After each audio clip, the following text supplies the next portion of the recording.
तुमको नहीं मिले तो बताओ, अपने सारे नेतागिरी मत दो। तुमको नहीं मिले तो बताओ, अपने सारे नेतागिरी मत दो। झारखंड के स्वास्थ्य मंत्री इस वक्त औचक निरीक्षण पर निकले हुए हैं और इस बीच वे सदर अस्पताल पहुंचते हैं। सदर अस्पताल से जैसे ही वे बाहर निकल रहे थे, कुछ युवा लड़कियां हैं वे यहां पर पहुंच गई और मंत्री जी से सवाल पूछने लगी कि वे जब सदर अस्पताल आती हैं अपना इलाज करवाने, दवाइयां लेने, तो उनको दवाइयां नहीं मिलती हैं। इस सवाल सुनकर मंत्री जी पहले तो आश्चर्यचकित हो गए। उसके बाद जब उन्होंने पूछा पूरा मामला क्या है, तो उसके बाद लड़कियों ने बड़े ही शालीनता से उनको समझाया अपनी समस्या को। लेकिन मंत्री जी ने एक बात और कही कि आप लोग नेतागिरी मत कीजिए, अपना काम कीजिए। तुमको नहीं मिले तो बताओ, अपने सारे नेतागिरी मत दो। तुमको नहीं मिले तो बताओ, अपने सारे नेतागिरी मत दो। क्या आप लोग किस परेशानी को लेकर यहाँ पहुँचे थे, आप लोग पहले वो बताइए। हम लोग यहाँ पे चेकअप के लिए आए थे। मेडिकल चेकअप हम लोग का कॉलेज से करवाना था। तो मतलब यहाँ पे हम लोग को दवाई मिलता है, लेकिन 4 दवाई लिखा रहेगा तो 2 दवाई मिलता है। ऐसा क्यों? पूरा दवाई नहीं मिलेगा, पूरा दवाई हम लोग को नहीं मिलेगा। आप लोग कहाँ पढ़ाई करती हैं? हम लोग ITI कौशल कॉलेज नगरा टोली से हैं। तो आप लोग जब कॉलेज की ओर से आप लोगों के स्वास्थ्य चेकअप के लिए भेजा गया, आप लोग सदर अस्पताल आई, दवाइयाँ आप लोग को आधी मिलती हैं। हाँ। कौन कौन सी दवाइयाँ रहती हैं, क्या दवाइयाँ हैं?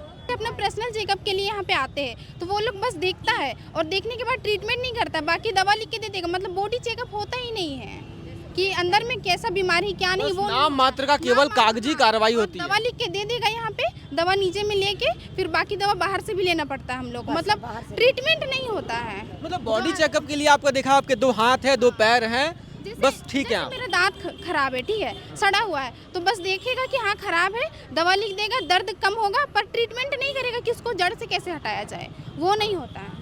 ट्रीटमेंट नहीं हो रहा, बस खाना पूर्ति होती है। खाना तो पूर्ति आसान होता है, भाषा में हाँ। खाना पूर्ति कहते हैं। हाँ, आयरन का दवा मिलेगा और सिर दर्द, पेट दर्द, जैसे बुखार का दवा सब रहता है। मतलब जो नॉर्मल दवा बाहर से मिलता है ना, वही चीज़ यहाँ भी मिलेगा, पर जो उससे जो हार्ड वाला रहता है वो दवा नहीं मिलता। बाहर सस्ती दवाइयाँ हैं वो मिल जाती हैं, जो महंगी दवाइयाँ हैं उसको बाहर खरीदना होता है। बाहर वो नहीं पड़ता है हम लोग को। तो मंत्री जी से आप लोगों ने क्या कहा, यही बात कही? यही बात कही तो उसने कहा कि ठीक है, तुमको आप लोग को मिल जाएगा। तो हम यही सवाल किए कि हम लोग को क्यों, सबको मिलना चाहिए जो लोग यहाँ पे आता है, क्योंकि सरकारी है तो यहाँ सारा सुविधा तो मिलना चाहिए ना, पर नहीं, बस हम ही लोग को बोले कि तुम लोग को मिल जाएगा। मतलब क्या है कि हम ही लोग को मिले, मतलब हम उससे बात के बोल के हम ही को मिलेगा, सबको बात करना आना पड़ेगा उससे। जिसको दवाई चाहिए मंत्री जी के पास जाइए, उनसे गुहार लगाइए, उनके पास अर्जी दीजिए, तब आपको सारी दवाई मिलेगी। अन्यथा आपको वही दवाइयाँ मिलेगी जो सदर अस्पताल चाहेगा, चाहे वो सस्ती हो महंगी हो। आप लोग हमेशा आते हैं सदर, कैसा लगता है आप लोग को सदर का व्यवस्था? थोड़ा खराब भी है। आगे आ जाइए।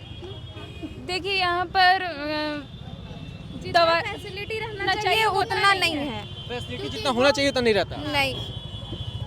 किस बीमारी के लिए आमतौर पे आप लोग पहुँचते हैं? मतलब बुखार हो गया तो सदर अस्पताल आते हैं क्या? हाँ आते हैं, बुखार, हाँ तो डॉक्टर लोग ठीक से देखते हैं, दवाइयाँ देते हैं?